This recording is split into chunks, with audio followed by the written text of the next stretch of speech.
and then I'm going to head back to Virginia. I hope that's all right with you all. I have 7 kids I'm not spending today with, so I love you all, but not as much. Yes, ma'am. Can you get to Christy, please? I think that at this point they've more or less decided they're going to sit these out. What can we do? Well, I mean, you can do the same kind of thing that you've been doing with Washington. Is at a certain point, and realize there are 2 more rounds of the healthcare case, assuming that's what you're focusing on, where they can file amicus briefs. They don't have to be a party. They can still weigh in on behalf of our position. And there's plenty of opportunity to do that in the 4th Circuit and then in the Supreme Court. So I wouldn't stop bugging them to do it. You know, back in March when we filed this case, as I've related to people many times, you may not remember how the course of the discussion has gone, but when we brought this case the day the President signed the bill, we weren't given much prospects of success. We had analyzed this very thoroughly in my office, and we didn't engage in the, oh yeah we do. You know, we weren't going to play that childish game. We just put our heads down, and we took the incoming fire, and it's still coming, by the way. And anybody wants to help with that, Cuccinelli.com has a donate button you're welcome to use. But it has changed.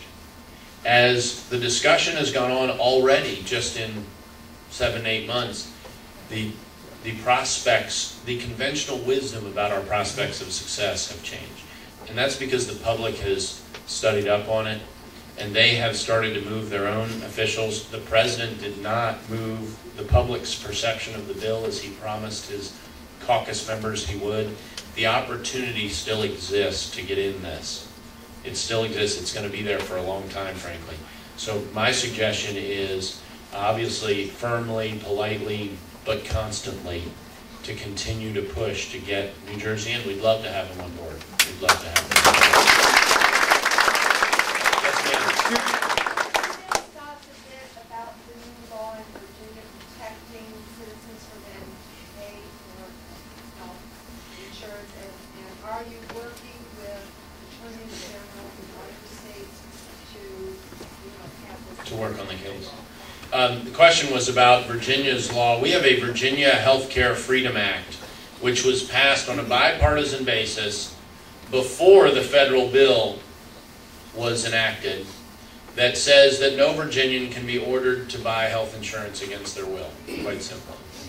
And that law was, first of all, is why we're suing alone in Virginia. Virginia is the only party in our case. It's Virginia XRL Cuccinelli v. Kathleen Sebelius. And it's just us. And the reason is you don't go to Florida to defend a Virginia law, you do it in Virginia. There are 2 things of my oath of office that I'm fulfilling in this case. One is to defend the U.S. Constitution, but the other is to defend a lawfully enacted statute of the Commonwealth of Virginia, a sovereign entity within our constitutional system, the dignity of whose laws deserves the same level of respect as every other constitutional entity within this system. And so that's why we're on our own.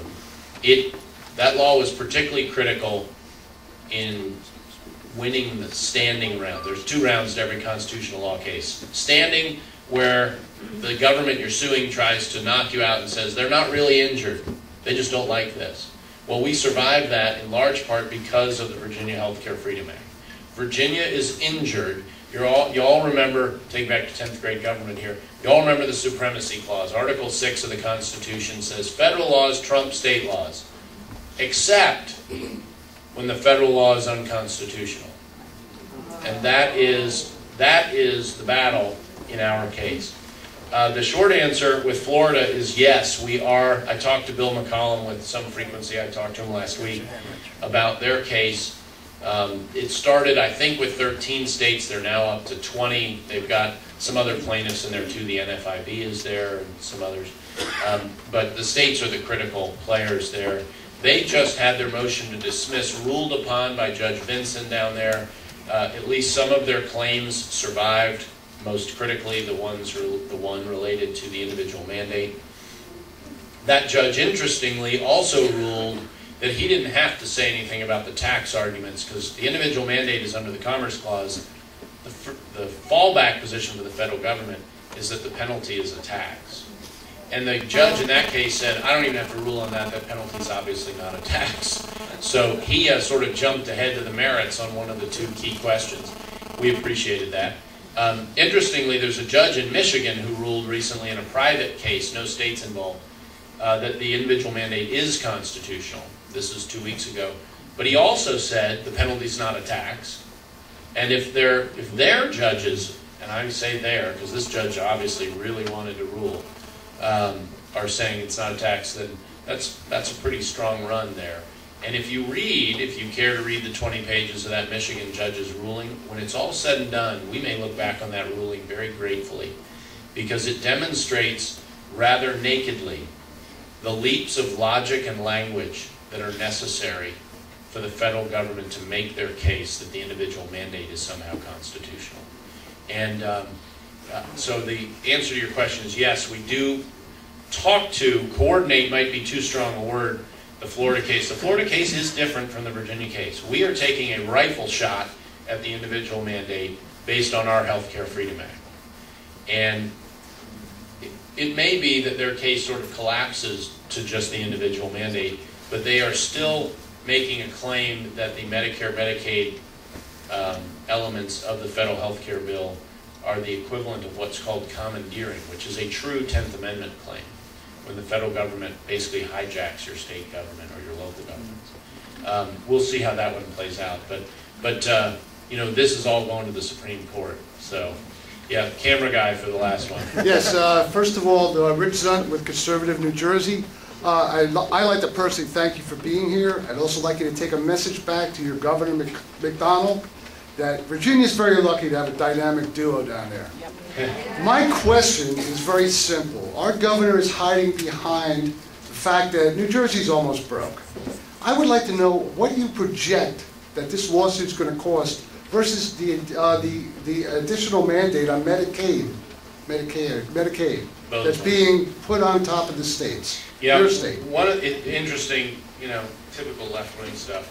The first attacks I was getting when we filed this, oh, you know, this is a waste of time and money and blah, blah. And how people could think an honest defense of the Constitution is a waste of time or money is beyond me. What is there to spend those resources on that's more important in government? Nothing. Nothing. And having said that, the cost to Virginia thus far has been about $500. So, you know, I could probably take a collection here and you all would help us cover it. But I mean, we had the $350 filing fee. We bought a transcript from the first hearing, which we used to great effect against them in the second hearing. And we'll buy the next transcript again. But we'll still be below $1,000. And none of the lawyers working on it. There are 4 of us that are brief writing. I'm brief writing. The Solicitor General is coordinating it.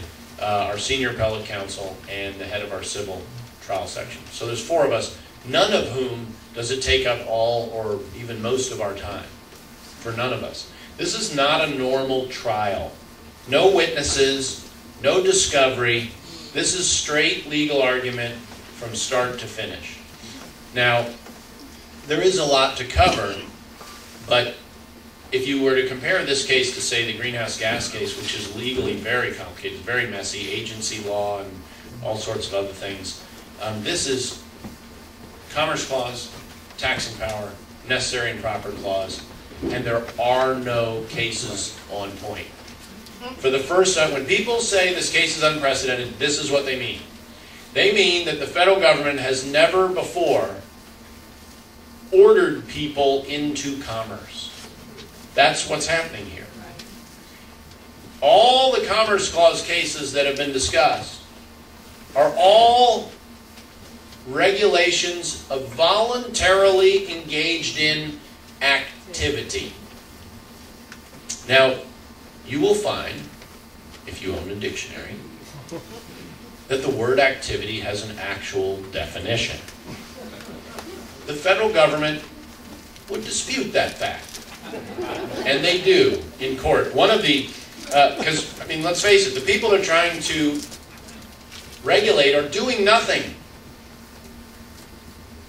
They're deciding, if they even think about it, not to buy health insurance, not to engage in commercial activity. Well, the government says, and this is my favorite quote from Monday, the appearance of inactivity is a mere illusion. And I watched him closely. I was sitting at the center table. I was waiting for like a snicker or something. No snicker. Good lawyer. He could pull something like that off with a straight face. But I mean, when I tell you about leaps of logic and language, that's what I'm talking about. If you read the Michigan ruling that found the individual mandate constitutional, you will literally read a judge say, yes, all of the Supreme Court cases on the Commerce Clause have dealt with voluntarily engaged in activity, but if they'd only known about what we would be dealing with today, I'm sure they would have said decisions. Even the decision to do nothing. It's amazing.